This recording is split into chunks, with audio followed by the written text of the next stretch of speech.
আজকে দেখলাম প্রধান উপদেষ্টা ডক্টর মোহাম্মদ ইউনূস আমাদেরকে শান্ত থাকার কথা নসিহত দিচ্ছেন।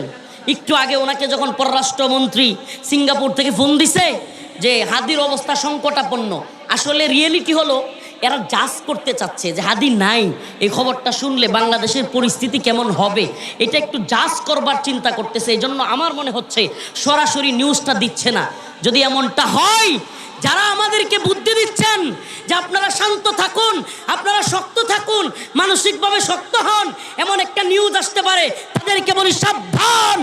হাদি ভাইয়ের যদি কিছু হয়, যদি হাদির কিছু হয়, কথা দিলাম আমার ভাই যদি চলে যায়, ইনশাআল্লাহ বাংলার প্রত্যেকটা ঘরে শান্ত থাকা হবে না, শক্ত থাকা হবে না, চলবে ঘরে ঘরে আগুন জ্বালিয়ে দেওয়া হবে, আগুন জ্বালিয়ে দেওয়া হবে।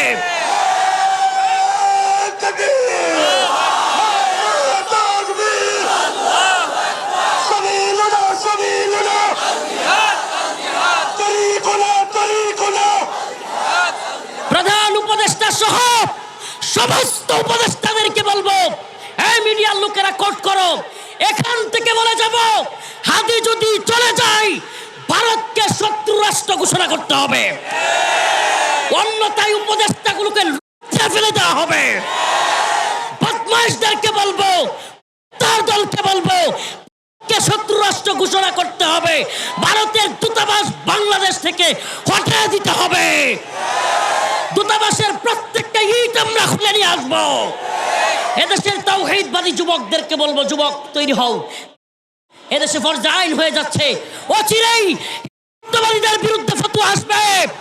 উলামায়ে উম্মত মুজাহিদ উলামায়ে কেরাম ফতোয়া দিবে, ওই শায়েক আর ওই পেট আর পকেটের দান্দাবাজ মুফতিদের দিকে তাকায় থেকে লাভ নাই। ফতোয়া আসবে, ফতোয়া বড় শায়েকের দিকে তাকায় থাইকো না, যেগুলো আওয়ামী লীগের সময়ও ভালো ছিল, বিএনপির সময়ও ভালো, এখনো ভালো, এইগুলো হলো পেট আর পকেটের দান্দাবাজ মৌলবী। ফতোয়া আসবে মর্দে মুজাহিদ আলমদের থেকে, আসার সাথে সাথে যার যা আছে তাই নিয়ে আমাদের বিরুদ্ধে নামতে হবে।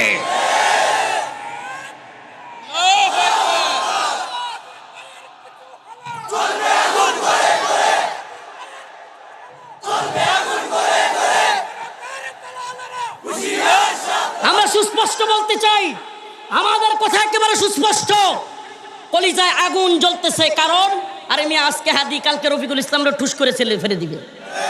ভারত চাচ্ছে এটা, ভারত চাচ্ছে এটা। বাংলাদেশে যারা ভারত বিরোধী বক্তব্য দেয়, যারা আওয়ামী লীগ বিরোধী বক্তব্য দেয়, তাদেরকে গুপ্ত হত্যা করে আবার হাসিনাকে বাংলাদেশে আনতে, এটা তাদের টার্গেট। যাতে করে হাদিরা, হাসনাত আব্দুল্লাহরা, আজকেও হাসনাত আব্দুল্লাহকে হত্যা চেষ্টা করার জন্য দুইজন আজকে নিউজ, হাসনাত আব্দুল্লাহ যেখানে নির্বাচনী মিছিল করতেছে, মিটিং করছে, ওখানে সন্দেহভাজন দুইজনকে গ্রেফতার করা হয়েছে।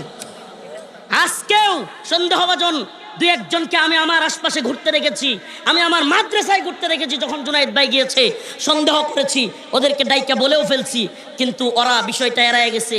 সন্দেহ থেকে আমরা কেউ খালি না, কিন্তু কসম আল্লাহর বলে যাই, ও উম্মা, ও যুব সমাজ, তোমাদেরকে বলে যাই, তোমরা একটা ভারতীয় গোলামকেও ছেড়ে দিবে না।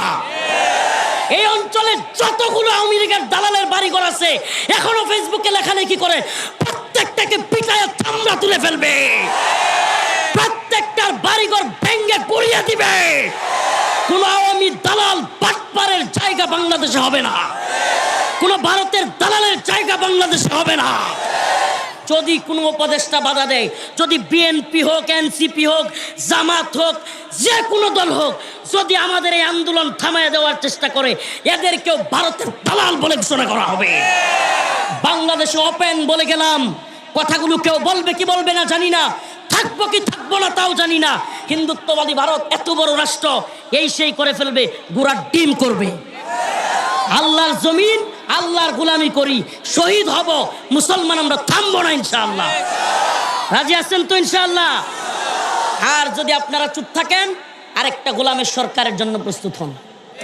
মেসেজ দিয়ে গেলাম, সরকারে যেই আসুক দেখবেন ভারতের কথায় উঠবে আর বসবে। মাহফিল করলে ইয়া দাও, পারমিশন লাগবে, মাহফিল করবা, কোন বক্তা আনতে পারবা না, এই করতে পারবা না, সেই করতে পারবা না।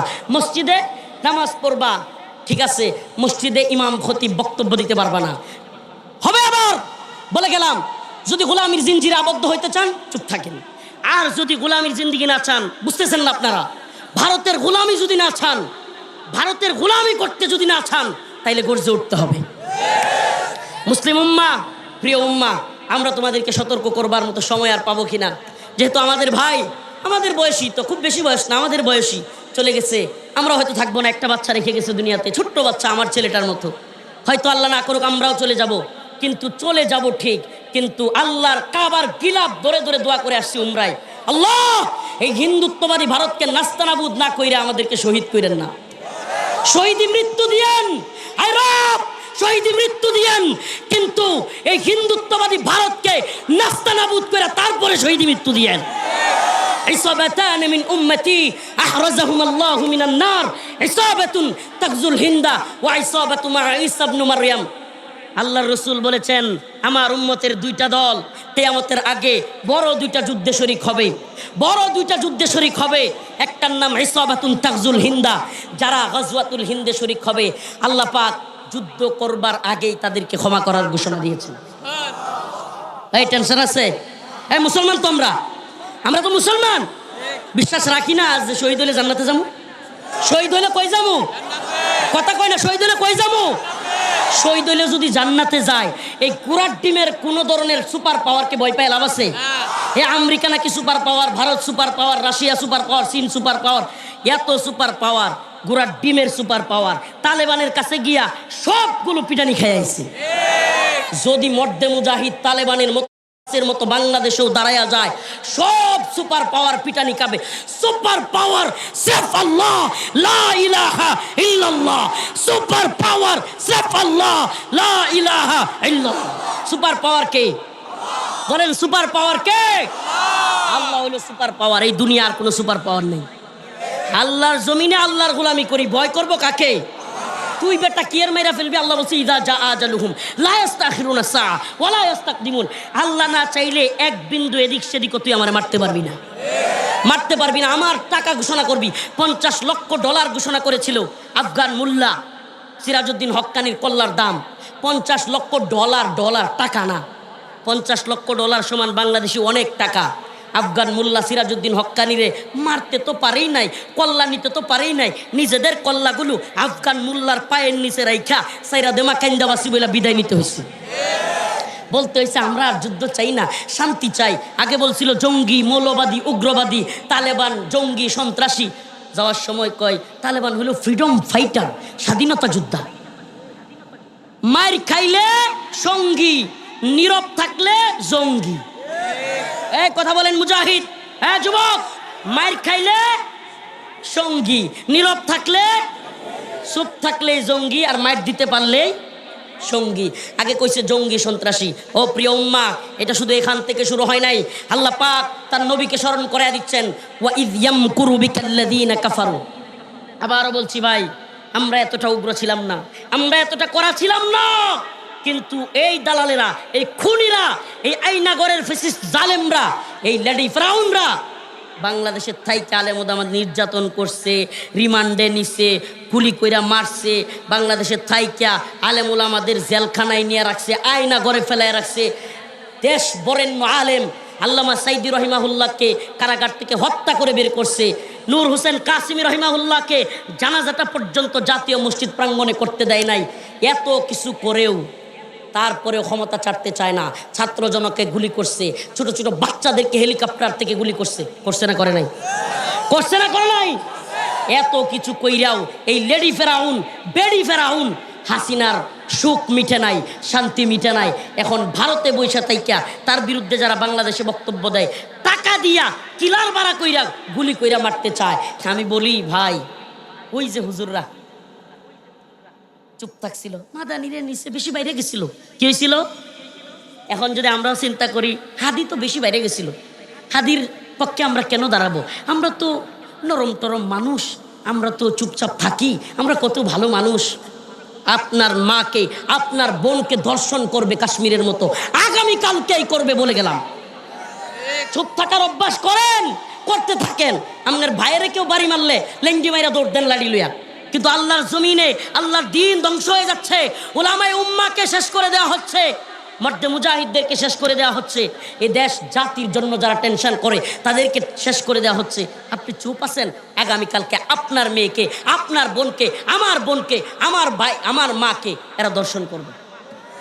কাশ্মীরের মতো আমাদের সমাজে, আমাদের দেশে দর্শিত হবে, আরাকানের মতো আমাদেরকে হত্যা করা হবে, ফিলিস্তিনিদের মতো। অলরেডি ভারতের বিভিন্ন মিডিয়া, ভারতের বিভিন্ন নেতারা স্লোগান দেওয়া শুরু করছে, তারা নাকি এই ভারতেও একজন নেতানিয়াহুর আবিষ্কার হচ্ছে। তারা বলতেছে ভারতেও একজন নেতানিয়াহু আবিষ্কার হবে ও চিরেই, এবং বাংলাদেশের সবাইকে নাকি এদের মতো হত্যা করবে। অলরেডি বলা শুরু করছে। আপনি কল্পনাও করতে পারছেন না, মুসলমান অলরেডি বলা শুরু করছে এরা। ও মুসলমান, আমরা কি আল্লাহর জমিনে বাস করি নাকি বাস করি? বাপের জমিনে বাস করি নাকি আল্লাহর জমিনে বাস করি? আকাড়াদের চাইতে আল্লাহ কি মুসলমানদের দাম কম রাখছে? এই আকাড়া এগুলোর চাইতে আল্লাহর জমিনে মুসলমানদের দাম কম না বেশি? কম না বেশি? আমরা এই জন্য বলি এই আকাড়াদের এখনো যেগুলো রাস্তাঘাটে জঙ্গলে গিয়ে হাগে, এগুলার গুলামি করবো আমরা? এগুলার গুলামি করব? এই বুদ্ধি, এই ষড়যন্ত্র শুধু এই যুগেই ছিল না।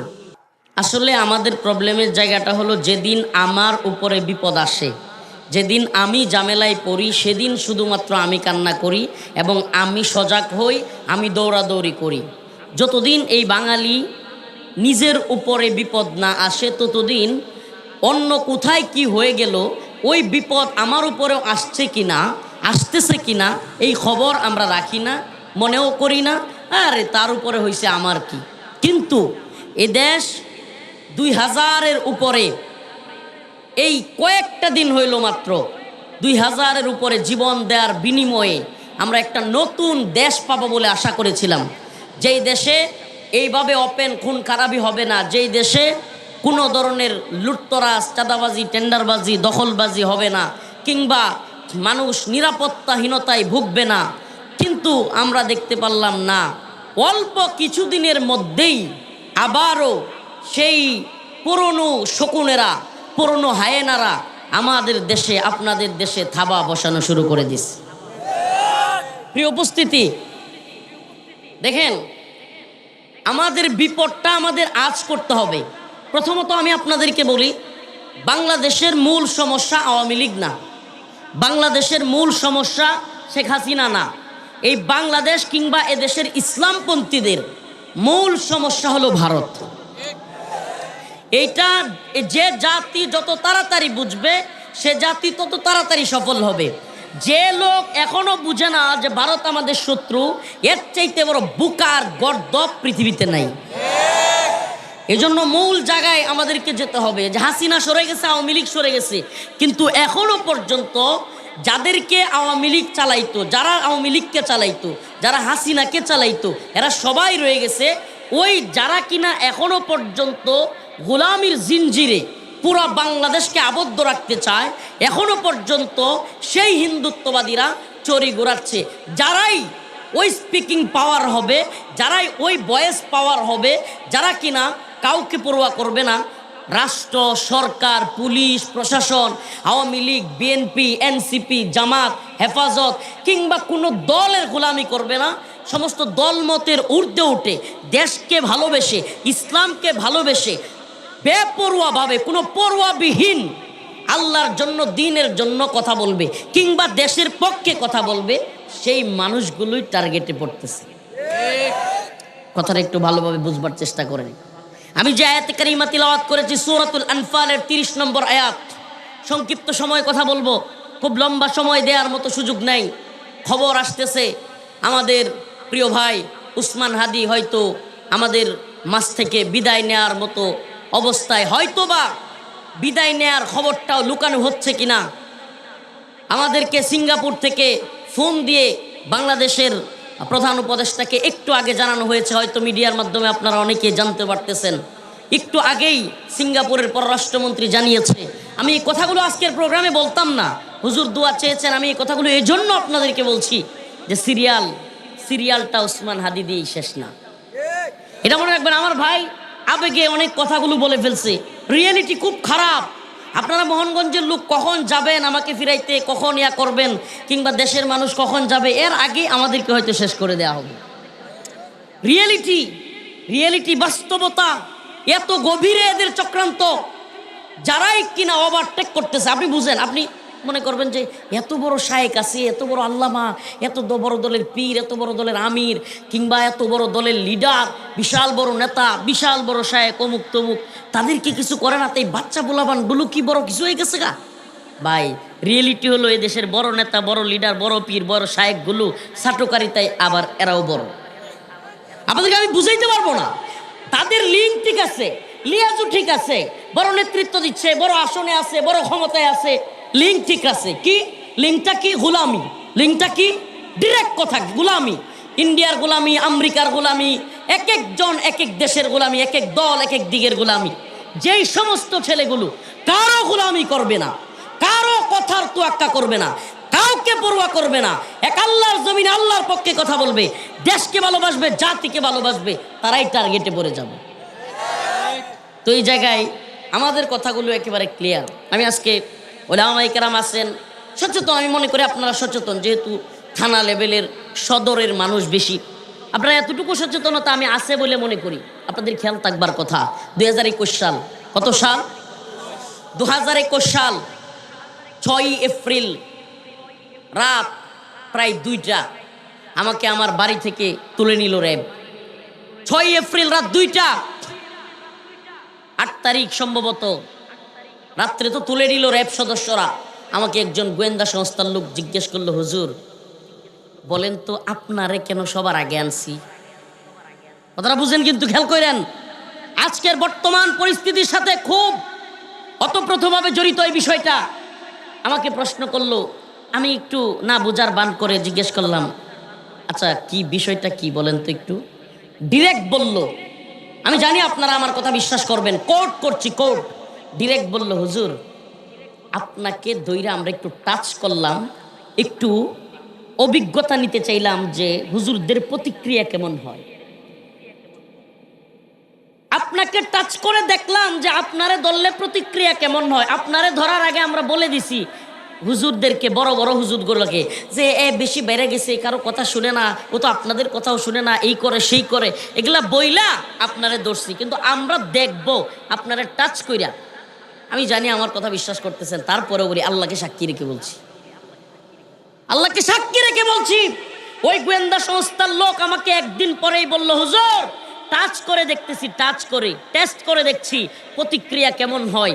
একে একে আমি 6 তারিখ গ্রেফতার, 2 থেকে 3 দিন পরে আইজুল হক ইসলামাবাদী, ইলিয়াস হামিদি ভাই, এরপরে মাওলানা জুনায়েদ আল হাবিব, মুফতি সাহাওয়াত হোসেন রাজি, এরপরে মাওলানা মামুনুল হক, এরপর সবাই একে একে একে একে আমাকে ধরার পরে, আল্লাহ মাফ করো আজকে বলি আপনাদের সামনে, হেফাজতের একটা ছোটখাটো মিটিং চলছে নুরুল ইসলাম জিহাদি সাহেব হুজুর তৎকালীন মহাসচিব সাহেবের মাদ্রাসায় ঢাকার খিলগাঁওয়ে।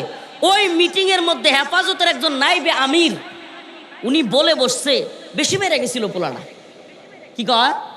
পোলাটা কি হয়ে গেছিল?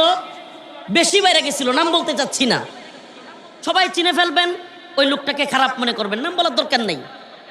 আল্লাহর কি কুদরত, ওই মিটিংয়ে আমার এক উস্তাদ ছিল, তারও নাম বলতে চাচ্ছি না, আমার এক উস্তাদ বড় এক মাদ্রাসার, উনি বললেন যে হুজুর আপনি এটা কি বললেন?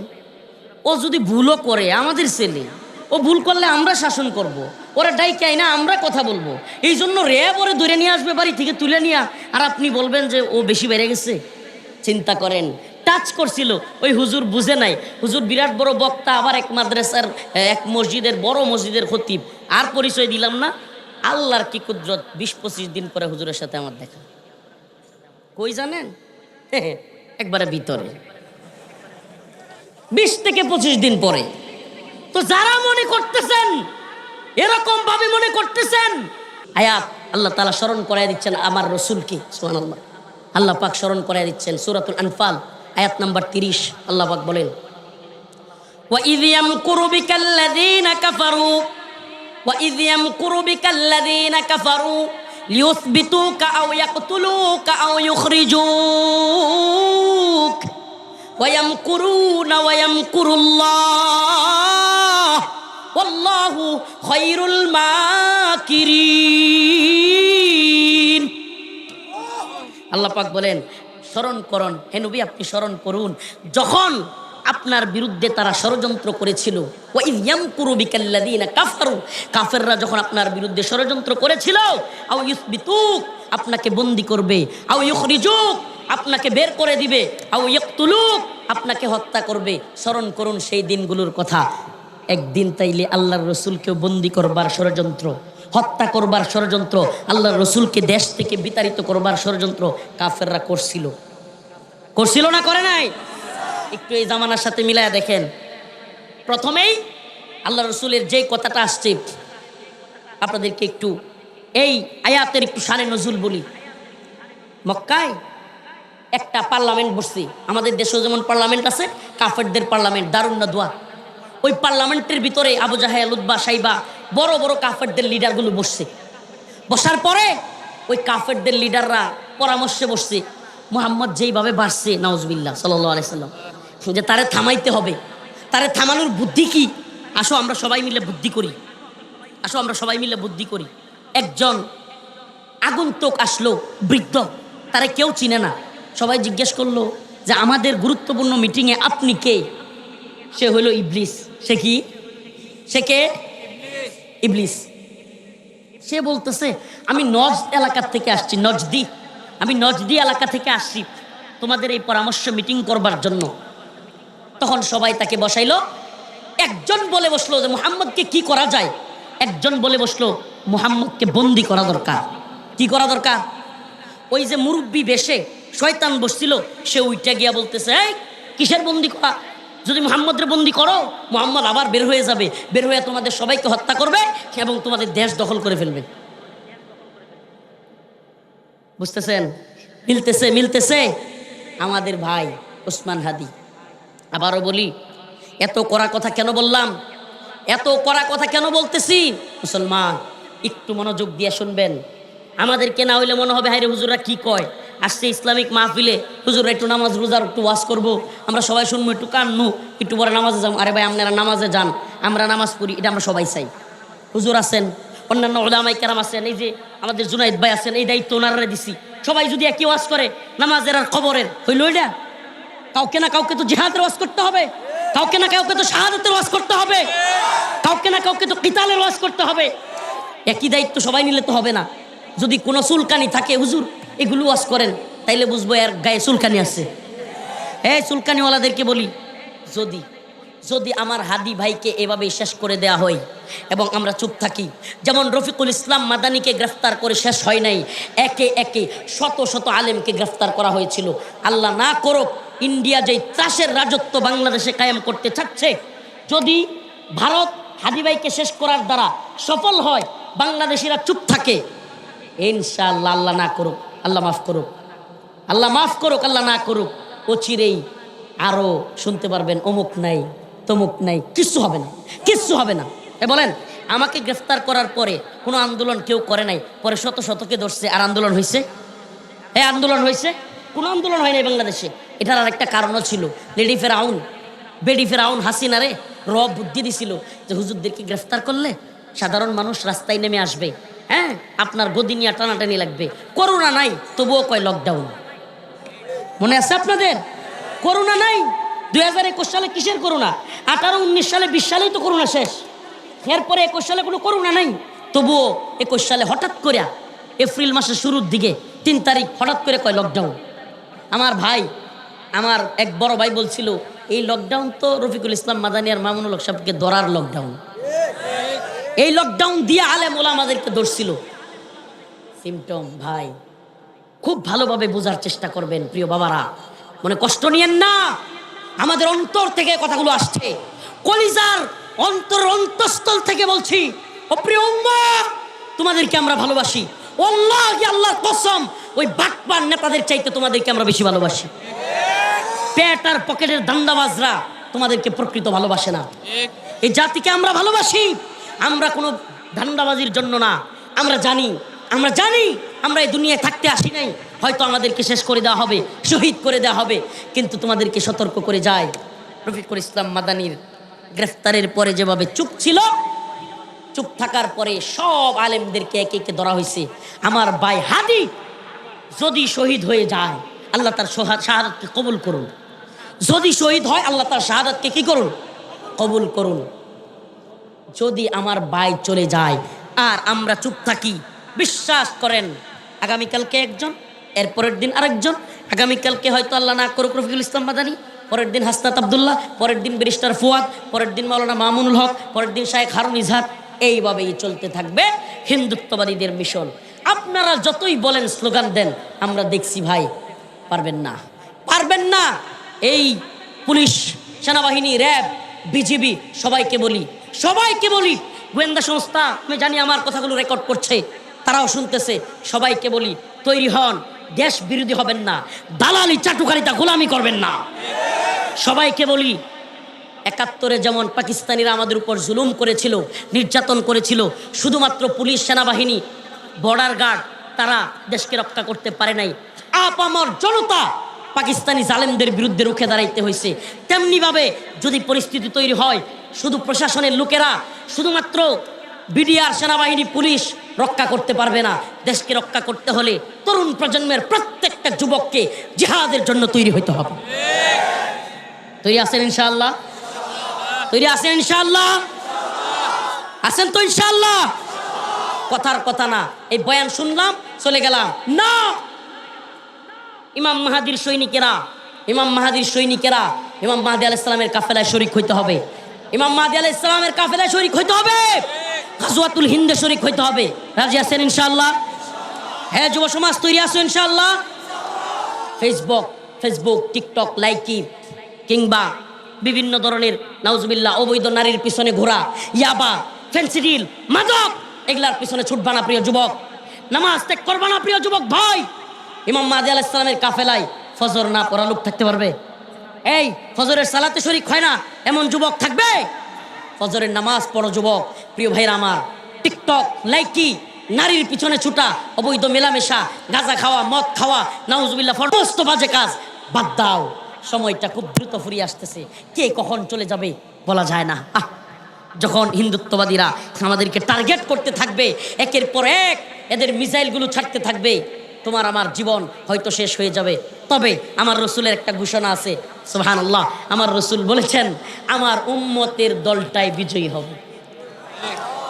এই মুহাম্মদ আরবি সাল্লাল্লাহু আলাইহি সাল্লামের দুই টুটের মাঝখান দিয়া জীবনে কোনোদিন মিথ্যা বলেন নাই, জীবনে কোনোদিন কি করেন নাই?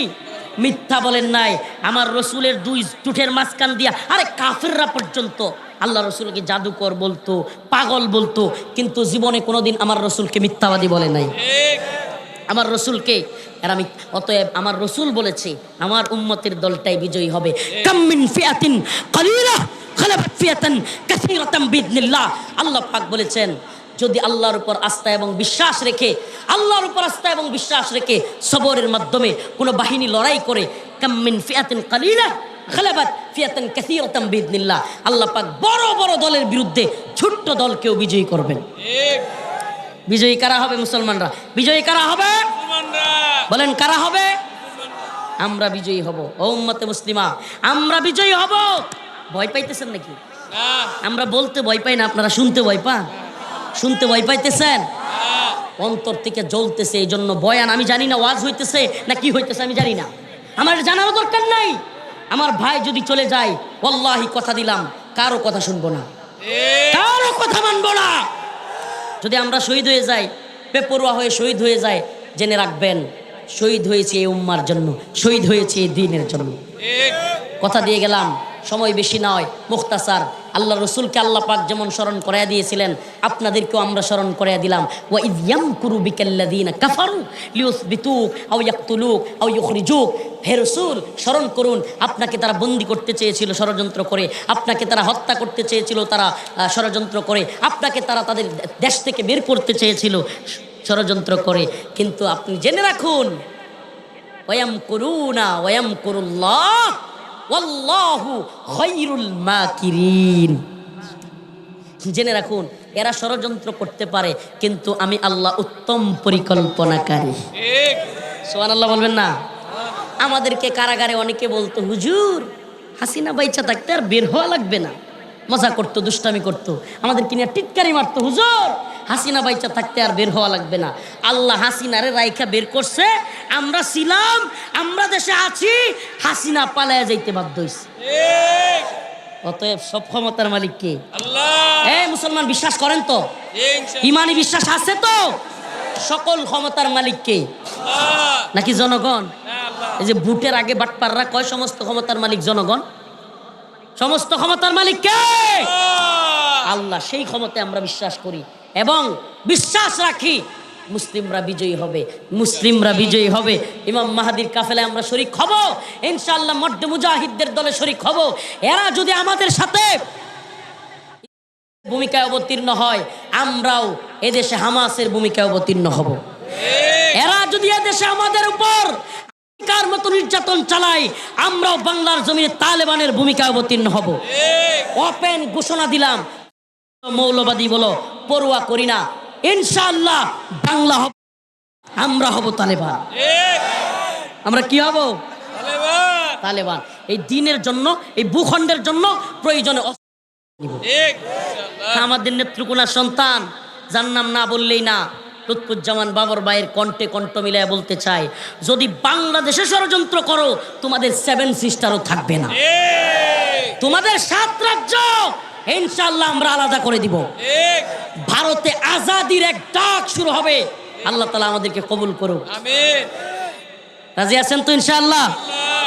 আসুক না যত বাধা, যত জ্বর সাইক্লোন, জিহাদের পথে মোরা চলবই, এ জীবন বাজি রেখে দিনের নিশান মোরা বাংলার আকাশে উড়াবই। আসুক না যত বাধা, যত জ্বর সাইক্লোন, রাসূলের পথে মোরা চলবই, এ জীবন বাজি রেখে দিনের নিশান মোরা বাংলার আকাশে উড়াবই। মোরা কামানের মুখোমুখি দাঁড়িয়ে আল্লাহু আকবার বলবই।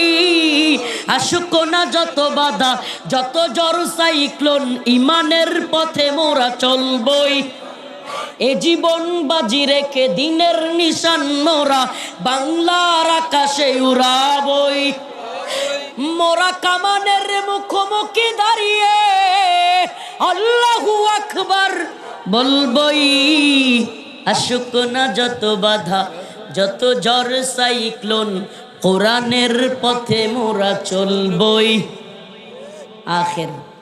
আখের আপনাদের প্রতি শেষ পয়গাম, জানি সবাই শরীক হইতে পারবেন না, জানি না আমরাও শরীক হইতে পারবো কিনা।